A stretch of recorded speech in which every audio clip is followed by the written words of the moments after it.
Hello friends, welcome to Kuttees kitchen. ഇന്ന് ഞാൻ ഒരു അടിപൊളി മീൻകായയുടെ റെസിപ്പിയുമായിട്ടാണ് വന്നിരിക്കുന്നത്. വീഡിയോയിലേക്ക് പോകുന്നതിന് മുമ്പ് നിങ്ങൾ ഇതുവരെയും എൻ്റെ ചാനൽ സബ്സ്ക്രൈബ് ചെയ്തിട്ടില്ലെങ്കിൽ പ്ലീസ് ഒന്ന് സബ്സ്ക്രൈബ് ചെയ്യണേ. സബ്സ്ക്രൈബിൻ്റെ തൊട്ടടുത്തുള്ള ബെല്ലൈക്കണും കൂടി പ്രസ് ചെയ്താലേ ഞാനിടുന്ന വീഡിയോസിൻ്റെ നോട്ടിഫിക്കേഷൻ ലഭിക്കുകയുള്ളൂ. അത് മറന്നു പോകരുതേ. പിന്നെ ഇഷ്ടപ്പെട്ടാൽ ഷെയറും ലൈക്കും ചെയ്യണേ. അപ്പോൾ നമുക്ക് വീഡിയോയിലേക്ക് പോകാം. അതിനുവേണ്ടി ഞാനിവിടെ 3 ഗ്ലാസ് അളവിൽ അരി എടുത്തിട്ടുണ്ട്. ഏതരിയായാലും കുഴപ്പമില്ല, വേവ് കുറഞ്ഞ ഏതെങ്കിലും ഒരു അരി എടുത്താൽ മതി. ഇനി ഇതിലേക്ക് ഈ ഒരു കപ്പ് അളവിൽ ഞാൻ തേങ്ങ എടുത്തിട്ടുണ്ട്. ഇത് നമുക്ക് അരിയുടെ കൂടെ അരച്ചെടുക്കാനുള്ളതാണ്. ഇതിലേക്ക് ഇനി ഒരു ടീസ്പൂൺ പെരുംജീരകമാണ് ഞാൻ ചേർക്കുന്നത്. ഇനി ഇതിലേക്കൊരു 5 ചെറിയ ഉള്ളിയാണ് എടുക്കുന്നത്. ഇതുകൂടി നമുക്ക് ഈ തേങ്ങയുടെ മിക്സിലേക്ക് ഇട്ട് കൊടുക്കാം. ഞാനിത് ഗ്രൈൻഡറിലാണ് അരച്ചെടുക്കുന്നത്. ഇനി ഗ്രൈൻഡറിലേക്ക് നമ്മൾ എടുത്തു വെച്ച അരി ഇട്ട് കൊടുക്കാം. ഇനി ഇതിലേക്ക് നമ്മൾ നേരത്തെ എടുത്തു വെച്ച തേങ്ങയും ചെറിയുള്ളിയും പെരുംജീരകവും ഈ അരിയിലേക്ക് തന്നെ ചേർത്ത് കൊടുക്കാം. ഇനി ഇതിലേക്ക് ആവശ്യത്തിന് വെള്ളം ചേർക്കാം. വെള്ളം ചേർത്ത് ഇത് നന്നായി അരച്ചെടുക്കാം.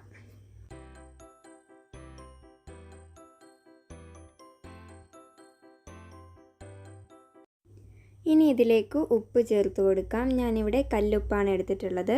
സാധാരണ ഉപ്പായാലും കുഴപ്പമൊന്നുമില്ല. ഞാനിവിടെ കല്ലുപ്പാണ് എടുത്തിട്ടുള്ളത്. ഇപ്പോൾ ഇത് ഇതേപോലെ കുറച്ചുകൂടി നന്നായി അരഞ്ഞു വന്നിട്ടുണ്ട്. ഈ സമയം ഇതിലേക്കൊരു 1/4 ടീസ്പൂൺ മഞ്ഞൾപ്പൊടി കൂടി ചേർക്കാം. നല്ലൊരു കളറൊക്കെ കിട്ടാൻ വേണ്ടിയിട്ടാണ് നമ്മളിതിലേക്ക് മഞ്ഞൾപ്പൊടി ചേർക്കുന്നത്. ഇനി ഇത് നന്നായി അരിഞ്ഞു വരുന്നത് വരെ വെയിറ്റ് ചെയ്യാം.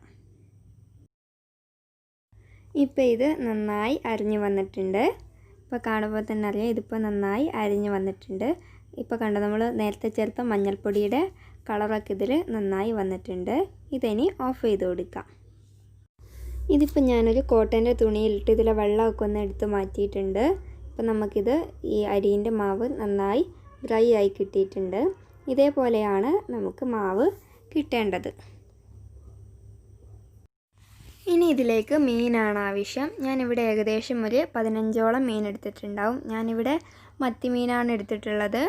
മത്തി തന്നെ വേണമെന്നില്ല, അതിലൊക്കെ ആകുമ്പോൾ കൂടുതൽ ടേസ്റ്റ് ആയിരിക്കും. ഞാനിപ്പോൾ ഇവിടെ മത്തി ഉള്ളത് കൊണ്ട് മത്തി വെച്ചാണ് മീൻകായ ചെയ്യുന്നത്. ഇനി ഇതിലേക്ക് ആവശ്യത്തിന് ഉപ്പും 1 ടീസ്പൂൺ മുളക് പൊടിയും 1/4 ടീസ്പൂൺ മഞ്ഞൾപ്പൊടിയും ചേർത്ത് നന്നായി മിക്സ് ചെയ്യാം. ഞാനൊരു പാനിലേക്ക് എണ്ണ ഒഴിച്ച് കൊടുത്തിട്ടുണ്ട്. ഇപ്പോൾ എണ്ണ നന്നായി ചൂടായി വന്നിട്ടുണ്ട്. ഈ സമയം നമുക്ക് നമ്മൾ നേരത്തെ മിക്സ് ചെയ്ത് വെച്ച മീൻ ഓരോന്നായി ഇട്ട് കൊടുക്കാം.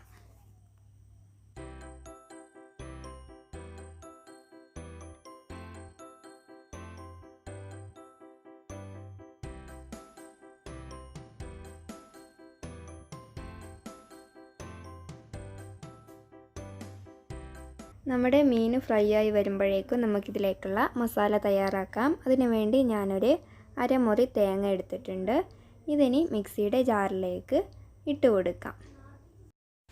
ഞാൻ ഒരു ചെറിയ സവാള ഇതേപോലെ 4 പീസാക്കിയിട്ടുണ്ട്. ഇതിനി ഈ മിക്സിയുടെ ജാറിലേക്ക് ചേർക്കാം. ഇനി ഒരു 5 പച്ചമുളക്, ഒരു 6 അല്ലി വെളുത്തുള്ളി, ഇനി 1 ടീസ്പൂൺ മുളക് പൊടി, 1/4 ടീസ്പൂൺ വലിയ ജീരകം, ആവശ്യത്തിന് ഉപ്പ്. ഇനി ഇതിലേക്ക് കുറച്ച് കറിവേപ്പിലയും കൂടെ ചേർത്ത് ഇത് നന്നായി അരച്ചെടുക്കാം. ഇപ്പോൾ ഇത് ഞാൻ നന്നായി അരച്ചെടുത്തിട്ടുണ്ട്. നമ്മൾ ഫ്രൈ ചെയ്യാൻ വെച്ച മീൻ ഇപ്പോൾ നന്നായി ഫ്രൈ ആയി വന്നിട്ടുണ്ട്. ഈ മീനിൻ്റെ മുള്ളൊക്കെ മാറ്റി ഞാൻ ഇതേപോലെ പീസാക്കി വെച്ചിട്ടുണ്ട്. ഇനി നമ്മുടെ തേങ്ങയുടെ മിക്സിയിലേക്ക് ഈ പൊരിച്ച് വെച്ച മീൻ ഇതിലേക്ക് ഇട്ട് കൊടുക്കാം. ഇനി ഇത് നന്നായി മിക്സ് ചെയ്തെടുക്കാം. ഞാനിത് മിക്സിയുടെ ജാറിലിട്ട് ഒന്ന് ക്രഷ് ചെയ്തെടുത്തിട്ടുണ്ട്. നമുക്കിത് നന്നായി മിക്സായി വരാൻ വേണ്ടിയിട്ടാണ് മിക്സിയുടെ ജാറിലിട്ടൊന്ന് ക്രഷ് ചെയ്തെടുത്ത്. ഇനി ഒരു പാനിലേക്ക് എണ്ണ ഒഴിച്ച് കൊടുത്തിട്ട് നമ്മൾ ഈ തേങ്ങയുടെ മിക്സ് ഇതിലേക്ക് ചേർക്കാം. ഇനി ഇത് നന്നായി മിക്സ് ചെയ്യാം. ഇതിൻ്റെ പച്ച മണം മാറി നമുക്കിതൊന്ന് നല്ലോണം ഡ്രൈ ആയി കിട്ടണം. അതുവരെ വെയിറ്റ് ചെയ്യാം. ഇപ്പോൾ ഇതിൻ്റെ പച്ച മണമൊക്കെ മാറി നന്നായി ഡ്രൈ ആയി വന്നിട്ടുണ്ട്. ഈ സമയം ഫ്ലെയിം ഓഫ് ചെയ്ത് കൊടുക്കാം. ഇനി നമുക്ക് ഇതേപോലെ നമ്മുടെ മാവ് ഇതേപോലെ ഒരു ബോളാക്കി ഇതേപോലെ ഒന്ന് പരത്തിയെടുക്കാം. ഇനി ഇത് ജസ്റ്റ് ഒന്ന് ഇതേപോലെ പരത്തിയതിന് ശേഷം ഇതിലേക്ക് നമ്മുടെ മസാല നമ്മൾ തയ്യാറാക്കി വെച്ച മസാല ഇതിലേക്ക് ഇട്ട് കൊടുക്കാം. മസാല ഇട്ടതിന് ശേഷം ഇതിൻ്റെ സൈഡൊക്കെ ഒന്ന് നന്നായി ജോയിൻറ്റ് ചെയ്ത് കൊടുക്കാം. സൈഡൊക്കെ നന്നായി ജോയിൻറ്റ് ചെയ്തതിന് ശേഷം കൈ വെച്ച് ഇതേപോലെ ഒരു ഷേപ്പിൽ ചെയ്തെടുക്കാം. ഇനി ഇതൊന്ന് ഇതേപോലെ റൗണ്ട് ചെയ്തതിന് ശേഷം ഇതിൻ്റെ സൈഡും ഇതിൻ്റെ അറ്റമൊക്കെ ഒന്ന് നന്നായി ലെവൽ ചെയ്ത് കൊടുക്കാം. ഞാനിത് നന്നായി ലെവൽ ചെയ്തെടുത്തിട്ടുണ്ട്. ഇനി നമുക്കിത് നമ്മൾ ഏത് പാത്രത്തിലാണോ വേവിച്ചെടുക്കുന്നത് അതിലേക്ക് വെച്ച് കൊടുക്കാം. ഇതേപോലെ എല്ലാം ചെയ്തെടുക്കാം.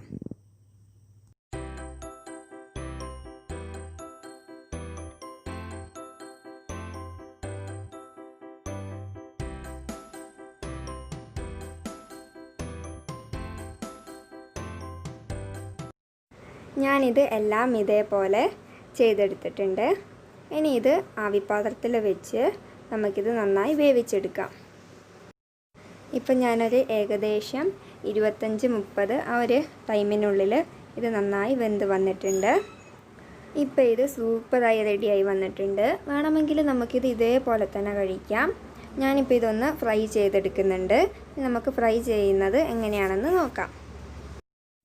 അതിനു വേണ്ടി 2 ടേബിൾ സ്പൂൺ മുളക് പൊടി, 1/4 ടീസ്പൂൺ മഞ്ഞൾപ്പൊടി, ഇനി ഇതിലേക്ക് ആവശ്യത്തിന് ഉപ്പ്, ഇനി 1/4 ടീസ്പൂൺ ഗരം മസാല പൊടിയും കൂടി ചേർത്ത് ആവശ്യത്തിന് വെള്ളവും ചേർത്ത് ഇത് നന്നായി മിക്സ് ചെയ്തെടുക്കാം. ഇപ്പോൾ ഇത് ഞാൻ നന്നായി ഇതേപോലെ മിക്സ് ചെയ്തെടുത്തിട്ടുണ്ട്. ഇനി ഇതിലേക്ക് 2 ടേബിൾ സ്പൂൺ കോൺഫ്ലവർ ചേർക്കാം. ഇത് നല്ല ക്രിസ്പിയായി വരാൻ വേണ്ടിയിട്ടാണ് നമ്മൾ കോൺഫ്ലവർ ചേർക്കുന്നത്. ഇനി കോൺഫ്ലവറും ചേർത്ത് ഇത് നന്നായി മിക്സ് ചെയ്യാം. ഇപ്പോൾ എണ്ണ നന്നായി ചൂടായി വരുന്നുണ്ട്. ഈ സമയം നമ്മൾ നേരത്തെ ചെയ്തെടുത്ത മുളകിൻ്റെ മിക്സിലേക്ക് ഓരോ മീൻകായയും ഇട്ട് ഡിപ്പ് ചെയ്തെടുക്കാം.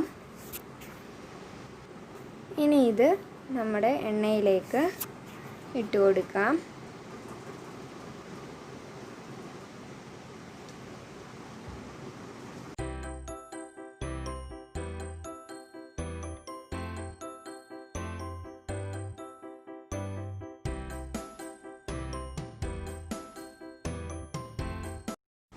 ഞാനിത് എല്ലാം ഇതിലേക്ക് ഇട്ട് കൊടുത്തിട്ടുണ്ട്. ഇനി ഇത് മറിച്ചിട്ട് കൊടുക്കാം. ഇത് പെട്ടെന്ന് തന്നെ റെഡിയായി കിട്ടും, കാരണം നമ്മൾ വേവിച്ചതുമാണ്. ഇത് കരിയാതെ ശ്രദ്ധിക്കണം, കാരണം കോൺഫ്ലവർ ചേർത്താൽ ഇത് പെട്ടെന്ന് തന്നെ കരിഞ്ഞു പോകും. നമുക്ക് ഓരോന്നായി തിരിച്ചിട്ട് കൊടുക്കാം.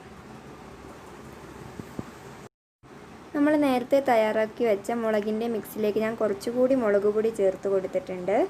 ഇത് നന്നായി ഒന്ന് കട്ടിയായി വരാൻ വേണ്ടിയിട്ടാണ് മുളക് പൊടി ചേർത്തത്.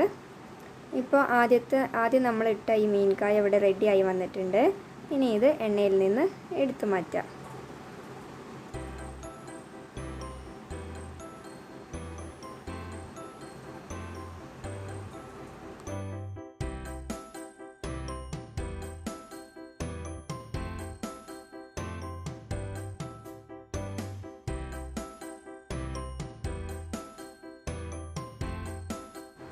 ഇതേപോലെ എല്ലാം നമുക്ക് ഫ്രൈ ചെയ്തെടുക്കാം.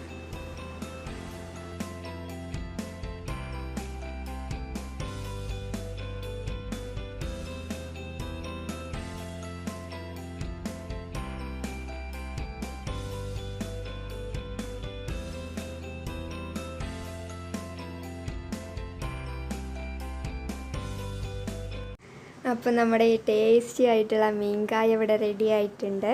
നിങ്ങൾ ഇതുവരെയും എൻ്റെ ചാനൽ സബ്സ്ക്രൈബ് ചെയ്തിട്ടില്ലെങ്കിൽ പ്ലീസ് ഒന്ന് സബ്സ്ക്രൈബ് ചെയ്യണേ. ഈ മീൻകായ നിങ്ങൾ തീർച്ചയായും ട്രൈ ചെയ്ത് നോക്കണം.